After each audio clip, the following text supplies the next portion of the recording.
بعد فاعوذ باللہ من الشیطان الرجیم بسم اللہ الرحمن الرحیم السلام علیکم ورحمۃ اللہ وبرکاتہ۔ سب تعریفیں اللہ سبحانہ تعالیٰ کے لیے، اسی سے ہم مدد مانگتے ہیں، وہی ہماری مدد کرتا ہے، وہی ہے جس نے ہم سب کو پیدا کیا ہے۔ وہ جس کو ہدایت دے اسے کوئی گمراہ نہیں کر سکتا۔ ہم گواہی دیتے ہیں کہ اللہ وحدہ ہے، اس کا کوئی شریک نہیں، وہ اکیلا معبود ہے، وہ مالک ہے، وہ خالق ہے، وہ رازق ہے۔ اور ہم گواہی دیتے ہیں کہ نبی اکرم صلی اللہ علیہ وسلم اللہ کے بندے اور رسول ہیں اور خاتم النبیین ہیں۔ اے لوگو اللہ سے ڈرو، اس نے تمہیں ایک نفس سے پیدا کیا۔ اے لوگو اللہ سے ڈرو، اور جب بھی بات کرو حق کی کرو، سچ کی کرو، اور سچے لوگوں کے ساتھ کھڑے ہو جاؤ۔ اے لوگوں اللہ سے ڈرو، تم اللہ سے ڈرو گے تو اللہ تمہارے سارے ہی گناہ معاف فرما دے گا اور تمہیں جنت میں جگہ عطا فرمائے۔ سب سے بہترین کلام اللہ کا کلام ہے، یعنی قرآن پاک، اور سب سے بہترین ہادی نبی مصطفیٰ صلی اللہ علیہ وسلم، جس نے قرآن سے ہدایت لی وہ راہ پا گیا، وہ فلاح پا گیا، اور جس نے قرآن کے علاوہ کسی دوسری جگہ سے ہدایت لی وہ گمراہ ہو گیا۔ اور جس نے طریقہ اپنایا نبی محترم صلی اللہ علیہ وسلم کا، وہی سیدھا رستہ ہے اور وہی جنت میں جانے والا ہے۔ اور جس نے نبی اکرم صلی اللہ علیہ وسلم کے علاوہ کوئی دوسرا طریقہ اختیار کیا وہ گمراہ ہوا اور وہ دوزخ میں گیا۔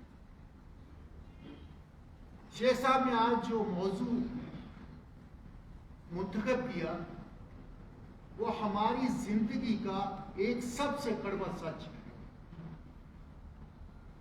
شیخ صاحب نے اس کی ابتدا کی کہ ہم یہ نہیں جانتے کہ ہمارے ہمسائے میں بیمار کون ہے، بھوکا کون ہے، ضرورت مند کون ہے، ان کی کیا مجبوری ہے، لیکن ہم یہ ضرور جانتے ہیں کہ کون آ رہا ہے، کون جا رہا ہے۔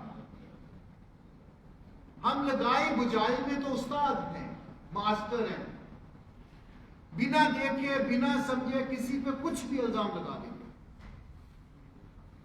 جس کو نمیمہ کہا جاتا ہے، لگائی بجائی کرنے والا۔ اور شیخ صاحب نے اس کے لیے 2 حدیثیں منتخب کی اور فرمایا وہ جنت میں داخل نہیں ہوگا جو لگائی بجائی کرنے والا، اور دوسرا جو چغل خور ہے۔ شیخ صاحب نے بڑی مشہور حدیث بیان کی کہ آپ صلی اللہ علیہ وسلم نے فرمایا کہ اس قبر میں 2 لوگوں کو عذاب ہو رہا ہے، اور ان دونوں کا کوئی جرم ایسا نہیں ہے کہ وہ اس سے بچ نہیں سکتے تھے۔ ایک اپنے پیشاب کی چھینٹوں سے اپنے آپ کو بچاتا نہیں تھا، اور دوسرا چغل خور تھا۔ یہ وہ کام ہے جو ہم بنا مشقت کے دن رات کرتے رہتے ہیں، اور ہم جانتے ہیں کہ قرآن پاک چغلی کرنے والے کے بارے میں کیا کہتا ہے کہ چغلی کرنا ایسے ہی ہے جیسے اپنے مرے ہوئے بھائی کا گوشت کھانا۔ اور چغلی کی تعریف کی ہے کیا ہے؟ جب نبی اکرم صلی اللہ علیہ وسلم سے لوگوں نے پوچھا یا رسول اللہ صلی اللہ علیہ وسلم، جب آپ کسی شخص کے بارے میں بات کرتے ہیں اس میں وہ عیب ہوتا ہے تو ہم اس کی بات کرتے ہیں، فرمایا یہی تو چغلی ہے، اور اگر اس میں وہ عیب نہیں ہے جو ہم اس میں لگا رہے ہیں یہ تو بہتان ہے، یہ تو اس سے بھی بڑا جرم ہے۔ ہم بنا دیکھے بنا تحقیق کیے بنا ان چیزوں کے کسی کے بارے میں بھی کچھ بھی کہہ دیتے ہیں، کانا پوسی کرتے ہیں، لوگوں کے دلوں میں شک ڈالتے ہیں، عزت والے کو رسوا کر دیتے ہیں، اس کو پتہ ہی نہیں ہوتا کہ میرے بارے میں کیا کچھ کہا کیا کہا جا رہا ہے، جبکہ یہ دین تو پردے کا حکم دیتا ہے۔ یہ دین تو کیا کہتا ہے، جیسے شیخ صاحب نے فرمایا کہ نیکی کا حکم دو، برائیوں سے روکو، لوگوں کے عیوب کو چھپاؤ۔ اللہ کی تعریف ہے ستار، وہ تو عیوب کو ڈھانپنے والا ہے، لوگوں کو بھی یہی کہتا ہے کہ تم لوگوں کے عیب کو چھپا لو، اس کو ظاہر نہ کرو۔ ہم تو لوگوں کے بیڈ روم تک پہنچ جاتے ہیں، وہ آج کا میڈیا ہو یا کل کا وہ دن ہو جب یہ میڈیا نہیں تھا، آج بھی ہم وہی کر رہے ہیں، اور یہ رستہ صرف اور صرف دوزخ کا رستہ ہے، جس کے لیے شیخ صاحب نے فرمایا وَيْلٌ لِكُلِّ ہَمَزَةٍ، ہلاکت ہے ہر اس شخص کے لیے جو کہ لگائی بجائی کرتا ہے۔ اور شیخ صاحب نے اپنی دوسری رکعت میں جو تلاوت کی وہ یہی کی کہ یہ لوگ کون ہیں، کیا کرتے ہیں، ان کے لیے کوئی خیر نہیں ہے، نہ دنیا میں نہ آخرت میں، دنیا میں بھی رسوائی اور آخرت میں تو ان کا ٹھکانہ دوزخ ہے۔ شیخ صاحب نے فرمایا کہ جنت جب آپ صلی اللہ علیہ وسلم معراج پہ گئے تو کیا دیکھا؟ سب سے زیادہ جن کو عذاب دیا جا رہا تھا وہ کون تھے؟ چغل خور، لگائی بجائی کرنے والے۔ یہ دین تو درس دیتا ہے کس چیز کا؟ جیسے شیخ صاحب نے فرمایا ہم کیا کرتے ہیں، ہمارے پاس وقت ہے، ہم سورہ اخلاص پڑھیں، چوتھائی قرآن کا ثواب ملتا ہے، ہم سورہ ملک پڑھیں، قبر میں ہمارے کام آئے گی، ہم سورہ معوذتین پڑھیں، شیطانوں سے اور انسانوں میں جو شیاطین ہیں ان سے بچ کے رہیں گے، ہم لا حول ولا قوت الا باللہ پڑھتے رہیں جو کہ عرش کے خزانوں میں سے خزانہ ہے۔ ہم تسبیحات کیوں نہیں پڑھتے؟ سبحان اللہ و بحمدہ سبحان اللہ العظیم، اپنی زبان کو اللہ کے ذکر سے تار رکھیں، لیکن ہم کرتے کیا ہیں؟ اور شیخ صاحب نے جو پہلی رکعت میں پڑھا سورہ مومنون کی، وہ جو مومنوں کی 7 صفات اللہ سبحانہ تعالیٰ نے بیان کی ہے، اور شیخ صاحب نے وہی کیا کہ فلاں پاگے وہ لوگ کون؟ نمبر 1 جو اپنی نمازوں میں خشیت اختیار کرتے ہیں، اور نمبر 2 کون؟ جو فضول باتوں سے بچ کے رہتے ہیں۔ اس سے بڑی فضول بات کیا ہوگی کہ ہم چغلی کرتے ہیں، ایک دوسرے کے کپڑے اتارتے ہیں، ایک دوسرے کی عزتیں اچھالتے ہیں بنا کسی ثبوت کے، اور اگر ثبوت بھی ہو تو کیا ہے؟ ہمیں تو حکم دیا گیا کہ گناہوں کو، لوگوں کے پردوں کو، لوگوں کے عیوب کو چھپا کے رکھو۔ اور تیسری چیز جو اپنی شرم گاہوں کی حفاظت کرتے ہیں۔ چوتھی چیز جو فضول باتوں سے بچ کے رہتے ہیں۔ پانچویں چیز جو ان کو امانتیں دی جاتی ہیں ان کا خیال رکھتے ہیں۔ ہمارے پاس کسی کی عزت بھی تو امانت ہے، اس کی عزت بھی تو امانت ہے، صرف مالی امانت نہیں ہے، یہ جسم بھی تو ہمارے پاس اللہ کی امانت ہے، یہ آنکھیں، یہ ہاتھ، یہ زبان، یہ سوچ، یہ پاؤں، یہ سب اللہ کی امانت ہی تو ہے، ان کے بارے میں پوچھا جائے گا۔ السمع والبصر والفؤاد، یہ 3 چیزیں تو اللہ نے صاف فرما دی۔ تمہیں ہم نے سننے کے لیے کان دیے، دیکھنے کے لیے آنکھیں دی، اور سوچنے کے لیے، فیصلہ کرنے کے لیے دل دیا۔ تمہیں ان کا ایک پوچھا جائے گا جو کوئی تم کر رہے ہو۔ جو امانت دی جاتی ہے اس کی حفاظت کرتے ہیں، اور جو وعدے کرتے ہیں وہ پورا کرتے ہیں۔ ہم نے کیا وعدہ کیا کہ تو ہمارا رب ہے، اور جب یہ گواہی دی شروع میں، ہم گواہی دیتے ہیں کہ اللہ کے سوا کوئی معبود نہیں۔ جب معبود وہ ہے تو پھر دوسروں کی بات کیوں مانتے ہیں؟ دوسروں سے مدد کیوں مانگتے ہیں؟ وہ کام کیوں کرتے ہیں جو شیطان کے کام ہیں؟ اور یہ گواہی دیتے ہیں کہ اللہ کے نبی محمد صلی اللہ علیہ وسلم اللہ کے رسول ہیں۔ جب وہ رسول ہے تو ان کی بات کیوں نہیں مانتے؟ پھر اپنے طریقے کیوں اختیار کرتے ہیں؟ اپنی زبانوں کو کیوں نہیں تار رکھتے ان چیزوں سے لیے؟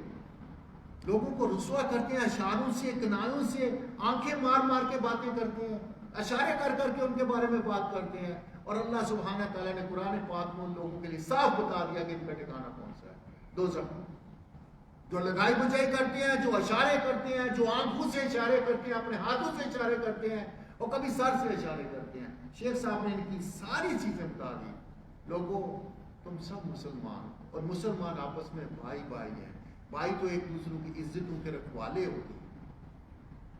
ہمارے لیے جو آج کا سبق ہے وہ یہی ہے کہ ہم اپنی زبان کو جتنا ہو سکے اللہ کے ذکر سے تار رکھیں، اور چھوٹی چھوٹی چیزیں ہیں ان کو اگر ہم پکڑ لیں تو ہماری دنیا بھی سنورے گی اور آخرت بھی سنورے گی، اور ہمارا خاتمہ بے شک ایمان پہ ہوگا۔ ہم اپنی کوشش تو کریں، اپنے آپ کو ان چیزوں میں کیوں مصروف رکھتے ہیں جس میں سوائے گناہوں کے کچھ نہیں ہے؟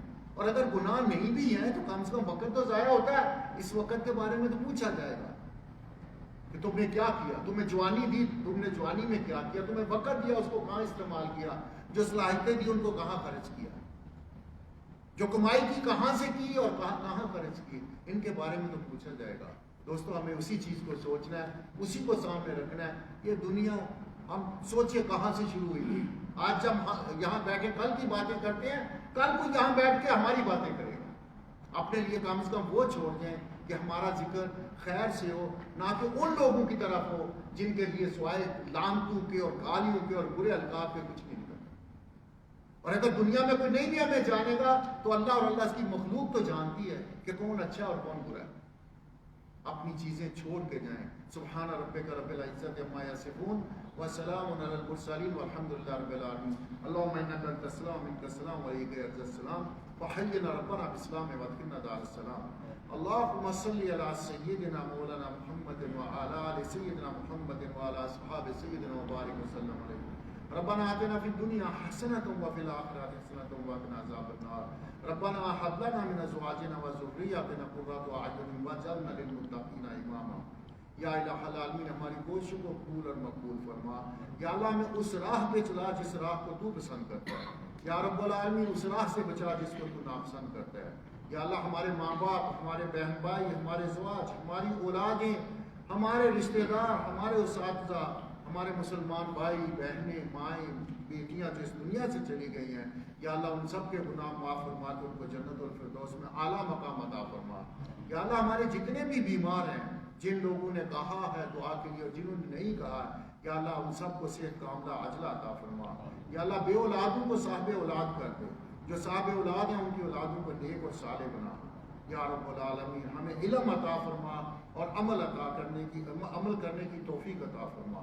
یا رب العالمین ہم جس ملک میں رہ رہے ہیں، اس ملک کے حکمرانوں پر، لوگوں پر، اس ملک کی زمین پر ہر قسم کے فتن اور فساد کو دور رکھنا. یہاں امن، سکون، پیار، محبت اور ہمدردی ہمیشہ قائم و دائم رکھنا. یا اللہ مسلمان جہاں جہاں مظلوم ہیں، بلاد شام میں، کشمیر میں، ہندوستان میں اور دنیا میں جس جگہ مسلمان مجبور ہیں، مقبور ہیں، یا اللہ ان کی غیب سے مدد فرما. یا رب العالمین، یا الہ العالمین ہم آپ پہ راضی ہیں، آپ ہم پہ راضی ہو جائیں. یا رب العالمین ہماری دعاؤں کو قبول فرما. اللہم صلی علی سیدنا مولانا محمد وبارک وسلم علیہ. سبحان ربک رب العزت عما یصفون وسلام علی المرسلین والحمد للہ رب العالمین. وجزاکم اللہ خیر. السلام علیکم ورحمۃ اللہ وبرکاتہ.